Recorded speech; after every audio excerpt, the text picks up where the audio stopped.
नमस्कार, स्वागत है आपका मुद्दे की बात में। मैं हूं आपके साथ यशी शुक्ला। राजस्थान से लेकर उत्तर प्रदेश तक एक बार फिर बच्चियों के साथ हैवानियत की खबरें सामने आई। राजस्थान के भीलवाड़ा में दलदला देने वाली घटना सामने आई, जहां पर एक नाबालिग बच्ची को कथित तौर पर हत्या के बाद कोयले की भट्टी में डालकर जला दिया गया। वहीं राजस्थान के ही डूंगरपुर में भी नाबालिग की गैंगरेप के बाद हत्या कर दी गई। इसके अलावा यूपी के बाराबंकी में हैवान बने युवक ने 5 साल की बच्ची के साथ दरिंदगी की। 3 युवकों ने बच्ची का अपहरण कर उसे जबरन शराब पिलाई और फिर गैंगरेप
किया गया।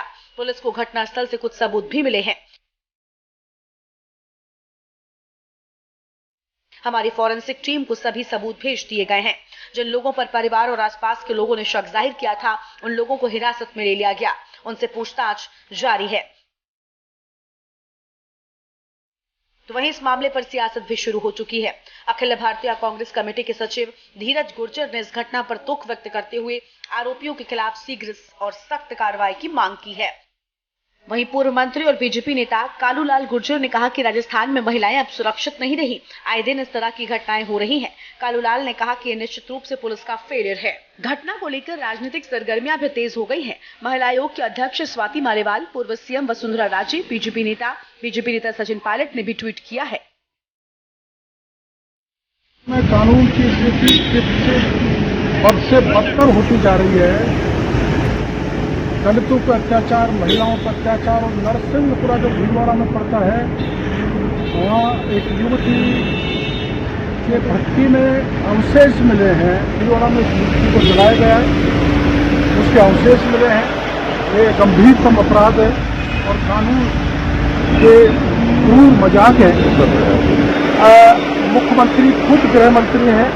कानून की बिगड़ती स्थिति उन पर सुधर नहीं रही। उनको नैतिकता के नाते इस्तीफा दे देना चाहिए था। अभी करौली में घटना हुई, पहले थाना गाजी में हुई, फिर बीकानेर में हुई। सर्वत्र दलितों पर, युवतियों पर, आदिवासियों पर अत्याचार हो रहे हैं।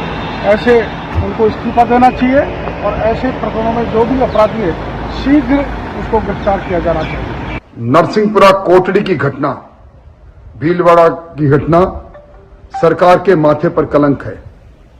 एक नाबालिग बालिका घर से अपहृत की जाती है और जिंदा जला दी जाती है। लाश के शत विक्षित टुकड़े मिलते हैं, वो भी परिवार के लोगों को। कोयले की अवैध रूप से चलती हुई भट्टी में परिवार गुहार लगाता घूमता रहता है कि एफआईआर दर्ज करो, हमारी बेटी को ढूंढो। पर ऑनलाइन एफआईआर दर्ज करने की दम्भ भरने वाली सरकार के नुमाइंदे एफआईआर दर्ज नहीं कराते। सरकार से मांग है कि इस घटना की तह तक जाएं। किस प्रकार वो बच्ची जलते हुए कोयलों की भट्टी में पहुंची, सख्त स्थिति से उसके टुकड़े मिले शरीर के। कौन है वो दोषी? सरकार उनको ढूंढ निकाले, वरना बड़े आंदोलन करने के लिए लोग तैयारियां कर रहे हैं। यूपी के बाराबंकी जिले में एक 5 साल की मासूम बच्ची के साथ दरिंदगी का एक मामला सामने आया। बच्ची की मां का आरोप है कि घर के सामने रहने वाले गांव के 3 व्यक्तियों रिंकू, लवकुश और अमरीश ने मासूम को अगवा कर लिया, फिर उसके साथ दुष्कर्म किया। बच्ची को मृत समझकर तालाब के पास छोड़कर फरार हो गए। उधर घर से गायब हुई बच्ची की खोजबीन में पहुंचे परिजनों को बच्ची तालाब के पास लहूलुहान हालत में मिली, जिसके बाद परिजनों ने इसकी सूचना पुलिस को दी। मां का कहना है कि आरोपी बच्ची को घर से बहला फुसलाकर उठा ले गए थे, जिसके बाद उन्होंने बच्ची के साथ रेप किया। रेप के बाद बच्ची को मृत समझकर एक तालाब के पास मिट्टी में दबा दिया था, लेकिन खोजबीन के बाद बच्ची का पता चल गया। बच्ची की ऐसी हालत देखकर कोहराम मच गया। हुआ है, फिर मार गया तो के मुंह दे ना जाने ना या मर गई है।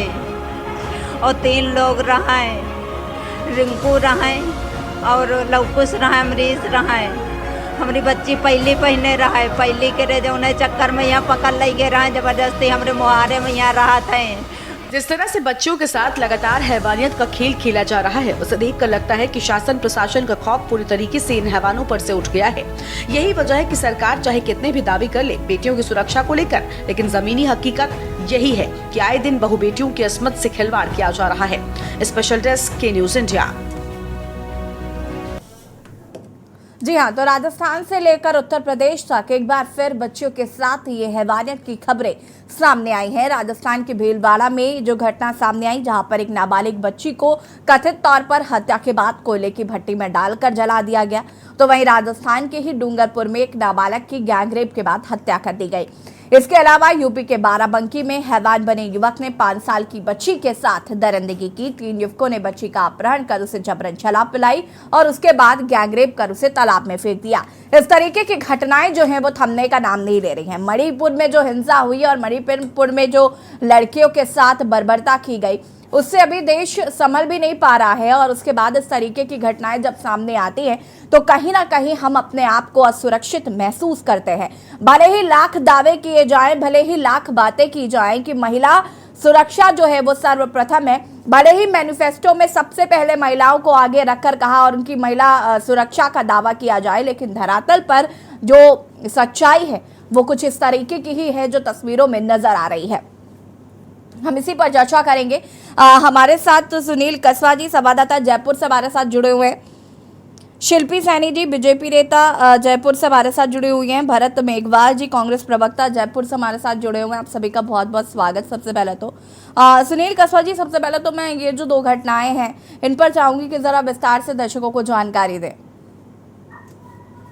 बिल्कुल, आपको मैं बता दूं ऐसे कि भीलवाड़ा है, वहाँ के कोटड़ी थाना इलाके की 2 दिन पहले की एक घटना है। एक नाबालिग लड़की है, वो घर से बकरी चराने के लिए निकलती है और उसके बाद शाम हो जाती है। 3 जो बकरियां थी वो घर पे आ जाती हैं, लेकिन लड़की अपने घर पे नहीं निकलती। उसके बाद घर वाले लड़की को ढूंढते हुए निकलते हैं। एक कोयले का एक डेरा होता है, वहां पे है कुछ आग है, वो जलती कोयले की भट्टी होती है, वहां पे वो जलती हुई दिखाई देती है। अक्सर ये जो भट्टी है इसको बारिश के अंदर ये लोग काम में नहीं लेते, तो लोगों को जो परिजन थे उनको शक हुआ कि आखिर कोई हादसा तो नहीं हो गया। उसके बाद देखा तो वहां पे लड़की की चप्पल है वो बाहर, कोयले की जो भट्टी थी उसकी बाहर मिली। और उसके बाद के अंदर एक कड़ा, जो लड़की चांदी का कड़ा था, वो कड़ा उस लड़की ने पैर रखा था, वो कड़ा है वहां से बरामद हो। उसके बाद घर वालों ने और जो आसपास के लोग थे उन्होंने कड़ाई पूछताछ की कानबेली से, तो उन्होंने स्वीकार किया कि उस लड़की का रेप कर दिया गया और उसके बाद उसको भट्टी में जला दिया गया। उसके बाद में जो भीलवाड़ा के एसपी है सिद्धू, उन्होंने गहनता से टीम बनाई और जांच की, तो पता चला कि उस लड़की का एक जो हाथ है वो भट्टी में जला दिया गया। तो उसके बाद जो बाकी की उसकी बॉडी थी वो पास ही एक तालाब के अंदर उसको फेंक दी गई। अभी तक जो 4 आरोपी है उनको डिटेन कर लिया गया। जी ऐसी बिल्कुल, लेकिन इस तरीके के सुनील जो घटनाएं हो रही हैं, अगर हम उसकी बात करें तो प्रशासन क्या कर रहा है? प्रशासन पर भी कई सवाल खड़े होते हैं। इस तरीके की घटनाएं हो जाती है और प्रशासन सोता रहता है, मौन है। देखिए, ये पूरे ही प्रदेश और देश के लिए बहुत ही शर्मनाक घटना है कि महिलाओं की हिफाजत, सरकार चाहे किसी की भी हो, महिलाओं की सुरक्षा की बात करते हैं। हाल ही में हमने देखा कि विधानसभा के अंदर इसी सरकार के मंत्री राजेंद्र सिंह हुड्डा थे, उन्होंने महिलाओं का मुद्दा हटाया और उनके बाद उनको वहां से सस्पेंड उनको कर दिया गया। तो ये जिम्मेदारी है, लेकिन ये कि आम जनता को भी जागरूक होना होगा कि सरकार भी अकेली इसमें क्या करे, क्योंकि जनता को भी देखना होगा, ऐसी चीजों से बचना चाहिए। जी ऐसे ठीक है, भरत मेघवाल जी हमारे साथ जुड़े हुए हैं। भरत जी, देखिए, मैनिफेस्टो की बात करें तो सर्वप्रथम महिला सुरक्षा की बात कही जाती है और ये महिलाएं हैं जो देश की आधी आबादी है और आपको जिताती है और शीर्ष नेतृत्व तक ले जाती। लेकिन आज यही महिलाएं सुरक्षा के घेरे में नहीं है। आज महिलाएं खुद को असुरक्षित महसूस कर रही हैं। और मैं सिर्फ राजस्थान की बात नहीं करना चाहती कि राजस्थान में कांग्रेस की सरकार है इसलिए सारा ठीकरा मैं कांग्रेस पर फोड़ दूं, चाहे वो मणिपुर की हिंसा हो, चाहे वो यूपी की हिंसा हो। हैवानियत जो है वो कतई बर्दाश्त नहीं की जाएगी किसी भी महिला के साथ, चाहे वो किसी भी राज्य में हो रही हो, और भले ही बीजेपी की सरकार हो चाहे कांग्रेस की सरकार हो, सवाल सबसे पूछे जाएंगे। राजस्थान की बात करें तो राजस्थान में 3 घटनाएं इस तरीके की हो चुकी हैं जिसने शर्मसार कर दिया है देश को। क्या कहना चाहेंगे? सबसे पहले तो इस पर रिएक्शन चाहूंगी मैं। देखिए यशी जी, आपने जिस हिसाब से बातें कही है बिल्कुल सही है कि महिला सुरक्षा, चाहे वो किसी की भी सरकार हो, चाहे वो प्रदेश में हो या देश में हो, वो सबसे पहला ध्येय होना चाहिए। और भीलवाड़ा में जिस तरह की जो घटना घटित हुई है बिल्कुल निर्मम, आप देखिए किस तरह का ये चीज हुई, हृदय विदारक घटना थी। लेकिन मैं आपको फिर ये बताना चाहता हूँ कि राजस्थान में जब से माननीय मुख्यमंत्री अशोक गहलोत जी ने 0 FIR को लेकर मुहिम चलाई थी और पुलिस प्रशासन ने जिस तरीके से कार्य किया, हमने जितने भी अपराधी थे, देखिए घटना ये घटित हो जाती है, इसके घटना के घटित होने के बाद अगर कोई अपराधी इस तरह का है, उससे त्वरित गति से पुलिस प्रशासन ने पकड़ने का काम किया। इस राजस्थान की सरकार थी जिसमें 6 घंटे के अंदर अपराधियों को पकड़ा गया, उनका चालान पेश किया गया 2 दिन के अंदर। और आज महिला उत्पीड़न के अंदर अगर देखा जाए तो राजस्थान की जो दर है वो 8% ही है और देश के देखा जाए तो 31% है। लेकिन ऐसी घटनाएं घटित नहीं होनी चाहिए, मैं खुद इस चीज को मानता हूं। और मैं जो संवाददाता सुनील जी है उनकी बात से भी सहमत हूँ कि कुछ ऐसी घटनाएं होती है जहां पर जनता को भी जागरूक रहना पड़ेगा।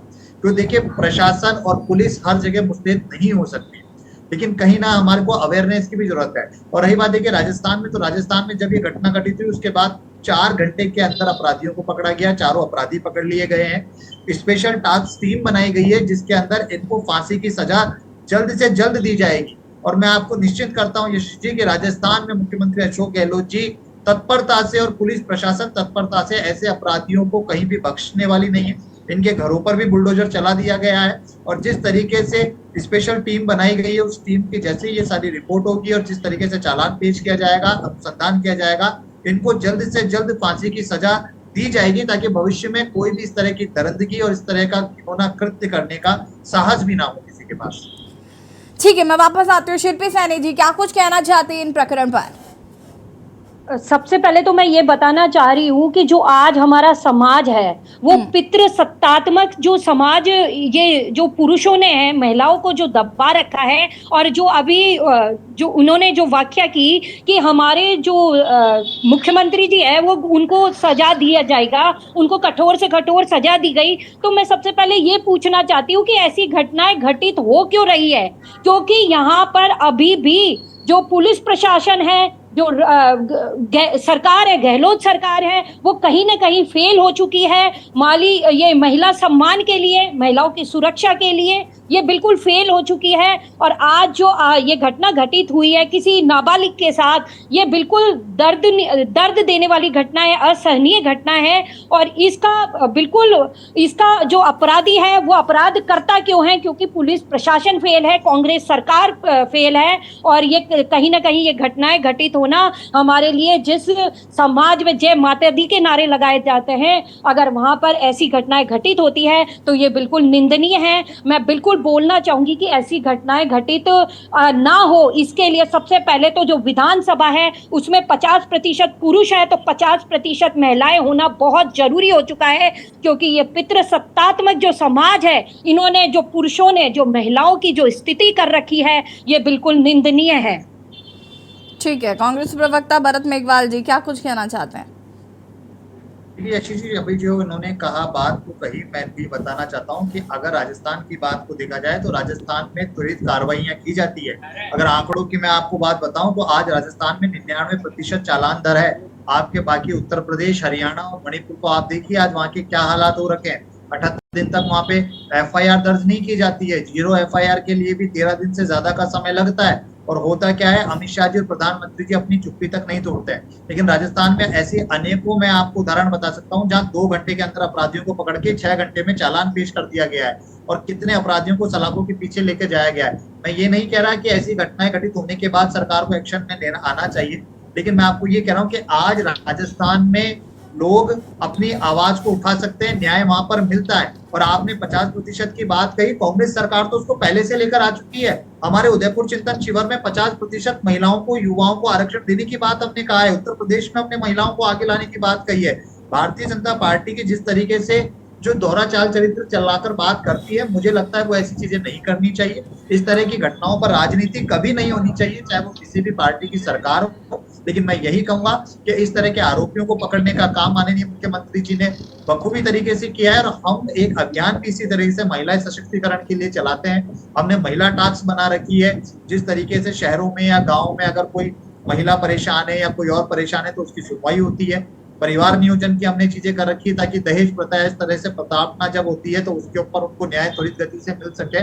और यशी जी, मैं इस घटना को सही नहीं ठहरा रहा, मैं यही चीज कह रहा हूँ कि जिस तरीके से घटनाएं घटित हुई है इन पे लगाम लगना चाहिए। और केंद्र में इनकी सरकार है, मुझे लगता है कि एक कड़ा कानून केंद्र में इनको लाना चाहिए। जिस तरीके से ट्रांसफर पोस्टिंग और अन्य राज्यों पर प्रहार करने के बिल ये लेकर आते हैं, मुझे लगता है सीआरपीसी के अंदर, आईपीसी के अंदर कड़ी से कड़ी धाराएं इनको लगानी चाहिए। क्योंकि आज बहुमत में है भारतीय जनता पार्टी, तो ऐसी धाराएं लगाकर सीआरपीसी, आईपीसी में अगर इस तरह का संशोधन करके एक उदाहरण पेश करना चाहिए प्रधानमंत्री मोदी जी को और अमित शाह जी को, ताकि कोई इस तरह की घटनाएं जो लंबा लिटिगेशन में हमारे प्रोसेस चला जाता है। एक सवाल जो है मेरे मन में है और वो सवाल मैं आपसे पूछूंगी। आप सभी हमारे साथ बने रहिए, चर्चा को आगे बढ़ाएंगे आप।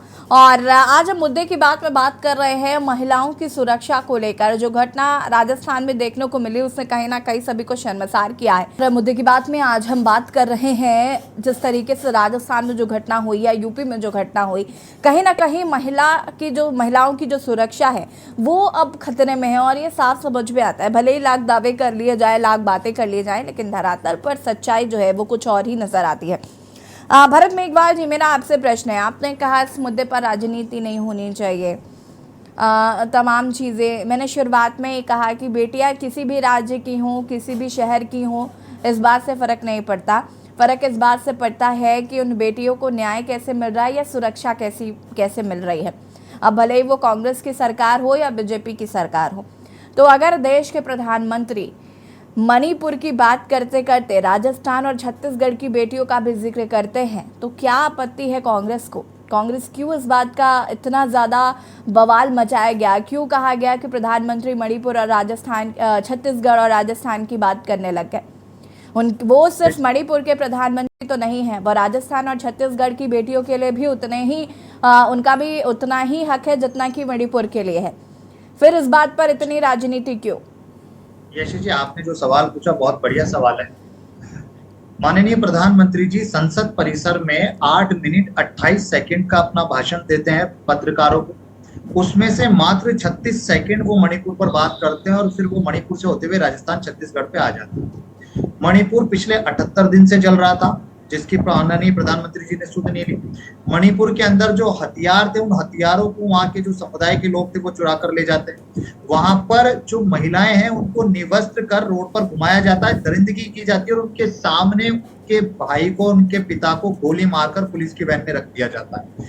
माननीय अमित शाह जी वहां जाते हैं, उनको उस घटना का भी जिक्र का पता नहीं होता। और जब वहां के मुख्यमंत्री जी से सवाल किया जाता है तब वह जवाब देते हैं कि ऐसी अनेकों घटनाएं हुई है, लेकिन इंटरनेट बंद होने की वजह से उन घटनाओं को हम उजागर नहीं करता। तो क्या आप मणिपुर की घटना को समानांतर किसी और राज्य से तुलना कर सकते हैं? भरत जी देखिए, मैं फिर वही बात कर रही हूँ, वहां पर इस बात से फर्क नहीं पड़ता ना, इस बात से फर्क नहीं पड़ता कि अस्मत कैसे लूटी गई। मेरी बात सुनिए, इस बात से फर्क ही नहीं पड़ता। आप बंद कमरे में ले जाकर सामूहिक बलात्कार कर रहे हैं या सड़कों पर घुमाकर बलात्कार कर रहे हैं, दोनों घटनाएं डिफरेंस में नहीं। एक सेकेंड रुकिएगा जरा। अपराधियों को पकड़ा यशी जी, अपराधियों को पकड़ा 78 दिन तक आपने।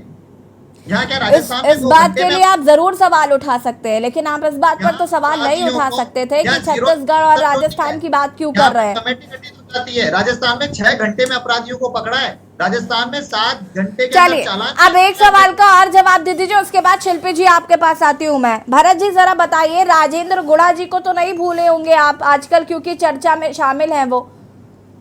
हाँ जी बताएं। ठीक है, राजेंद्र गुड़ा जी ने चिंता जताई जब विधानसभा में, उसके बाद उनको बर्खास्त कर दिया जाता है, उसके बाद वो लाल डायरी लेकर घूमना शुरू कर देते हैं। अगर एक जिम्मेदारी के साथ कोई व्यक्ति चिंता जता रहा है तो उसको सजा क्या, बर्खास्तगी, उसको बर्खास्त कर देना चाहिए, ये न्याय है? यशी जी देखिए, कांग्रेस पार्टी ने समय समय पर राजेंद्र गुड़ा जी को और बाकी सब अन्य विधायकों को और कांग्रेस के पदाधिकारियों को भी ये बताया कि आप पार्टी लाइन से बाहर जाकर किसी भी तरह का इस तरह का बयान ना दे, अपने शिष्टाचार को बनाए रखे, जो नियम कायदे हैं उसको बनाए रखें। अगर आपको सरकार से या पार्टी से किसी तरह की कोई शिकायत होती है तो उसका एक प्लेटफॉर्म होता है, वहां पर आप बात कर सकते हैं। और ये बात राजस्थान सरकार की, तो मैं आपको ये बता दूं कि 2018 से पहले यहाँ अनुसंधान का जो समय होता था ना वो 400 दिन के आसपास था। आज औसत समय यहाँ 57 दिन का है। 99% से ज्यादा हमारी चालान दर है और हर तरह की यहाँ FIR दर्ज होती है। उसके बावजूद भी अगर सरकार का आप विधानसभा में जाकर गलत बयान देंगे और हर तरह से अगर आप पार्टी की विरोधियों के बारे में बात करेंगे। अब ये बताइए, उनके जो पॉक्सो एक्ट पर मुकदमा दर्ज था उस पर पहले कार्रवाई क्यों नहीं हुई उनकी बर्खास्तगी के बाद? और जब वो लाल डायरी लेकर घूमने लगे तब पुलिस उनके पीछे पड़ गई। 23 पीछे नहीं पड़ी है। 23 अप्रैल को जोधपुर के पिपाड़ में जो घटना घटित हुई, जिसमें जो 2 नाबालिग बच्चे थे, उन्होंने 2 नाबालिग लड़कियों को ले जाकर वहां पर जो गुड़ा जी का जो ऑफिस वहां था, मंत्री जी का बंगला था, वहां बंगले के गार्ड रूम में वो घटनाक्रम घटित हुआ। वहां पर अनुसंधान किया गया है, CCTV फुटेज लिए गए हैं, वहां से जो दस्तावेज थे वो दस्तावेज को बरामद किया गया और अनुसंधान हुआ है। वहां पर इस तरह से नहीं है। गुड़ा जी आज अपने विधानसभा क्षेत्र में, और कल जब वहां पुलिस पहुंची थी तो उन्होंने अपना कार्य किया है। और अगर गुड़ा जी का वहां पे लिप्तता नहीं होगी तो उसमें कोई संदेह की बात ही नहीं है। अभी तो किसी को दोषी करार नहीं दिया गया है। और रही बात आपने जो बात कही लाल डायरी की, मुझे लगता है कि लाल डायरी से ज्यादा लाल सिलेंडर और लाल टमाटर पर बात कर लेनी भी हमारे लिए बेहतर होती है। कि जिस तरीके से महंगाई आज 450 से 1150 सिलेंडर हो गया था, कहाँ गई स्मृति ईरानी जी जो बड़े फूट कर रोड पर बैठ जाया करती थी। लाल डायरी की बड़ी याद आ रही है तो लाल सिलेंडर को भी याद करके आप बात कर लीजिएगा ना। लेकिन राजस्थान में आज देखिए जिस तरीके से जनता का ध्येय माननीय मुख्यमंत्री जी में है, जिस तरीके से कांग्रेस। भरत मेघवाल जी, मैं वापस आती हूँ। शिल्पी सैनी जी, मेरा आपसे सवाल है, अगर आप राजस्थान की इस घटना पर इतना रोष व्यक्त कर सकती हैं, मणिपुर पर जो हिंसा हुई उस पर रोष व्यक्त किया था क्या आपने? नहीं किया। नहीं, मैंने पहली लाइन आपको यही बोली, ये पितृसत्तात्मक समाज है। मैंने पहली लाइन ये बोली, पहला वर्ड ये बोला। और दूसरी बात, अभी इन महानुभाव ने कहा कि हमने अपराधियों को पकड़ लिया है। तो पहली बात मुझे ये बताइए कि वो जो वहां पे इलीगल काम हो रहा था, जो वो कोयला भट्टी जल रही थी, वो इलीगल काम था, तो वहां के SHO ने पहले जाकर उसको क्यों नहीं रोकने की कोशिश की? पहली बात। दूसरी बात, यहाँ के मंत्री विधायक कोई भी सुरक्षित नहीं है। वो खुद आके बाहर बोलते हैं कि हम खुद सुरक्षित नहीं है। तो आप मुझे ये बताइए, अगर मंत्री और विधायक ये सब अगर सुरक्षित नहीं है तो बेचारी उन आम महिलाओं का तो क्या ही हाल होता होगा। दूसरी बात मुझे ये बताइए कि अगर वो भीलवाड़ा की जो उनके माता पिता है, जब पुलिस में जाते हैं और बोलते हैं कि हमारी बेटी के साथ ये हो जाता है, तो पुलिस प्रशासन उन पे कार्रवाई करने की बजाय उनको गलत क्वेश्चंस पूछता है, उटपटांग क्वेश्चंस पूछता है, आधार कार्ड मांगता है। आप ये बात बताइए, उस बच्ची के माता पिता पर क्या गुजरी होगी जिस पर इतनी ऐसी घटना घटित हुई है और उसके बाद पुलिस प्रशासन बोलता है कि आप अपना आधार कार्ड लेकर आइए। चलिए देखिए शिल्पी जी, अभी चूंकि वक्त की हमारे पास कमी है, लेकिन भारतीय जनता पार्टी की सरकार हो या कांग्रेस की सरकार हो, हम उम्मीद यही करते हैं कि महिलाओं की जो महिलाओं के साथ जिस तरीके का खिलवाड़ हो रहा है या महिलाओं को जिस तरीके से समान समझा जा रहा है, मुझे लगता है इस सोच को बदलने की जरूरत है। और जाहिर सी बात है कि जागरूक समाज को भी होना पड़ेगा। सरकारें अकेले कुछ नहीं कर सकती, उसके साथ समाज को भी आगे बढ़कर इसमें हिस्सा लेना होगा। आप सभी का बहुत बहुत शुक्रिया चर्चा में शामिल होने के लिए। और मुद्दे की बात में आज हम बात कर रहे थे राजस्थान में हुई घटना को लेकर, जहां पर बच्चियों के साथ गैंगरेप किया गया और एक बच्ची को गैंगरेप करने के बाद भट्टी में झोंक दिया गया। इस तरीके की तस्वीरें कहीं ना कहीं समाज में एक रोष पैदा करती हैं। हालांकि हमें शुरुआत हमें आपसे ही करनी पड़ेगी ताकि इस तरीके की घटनाओं पर अंकुश लगाया जा सके। मुद्दे की बात में फिलहाल इतना ही। देखते रहिए के न्यूज़ इंडिया। नमस्कार।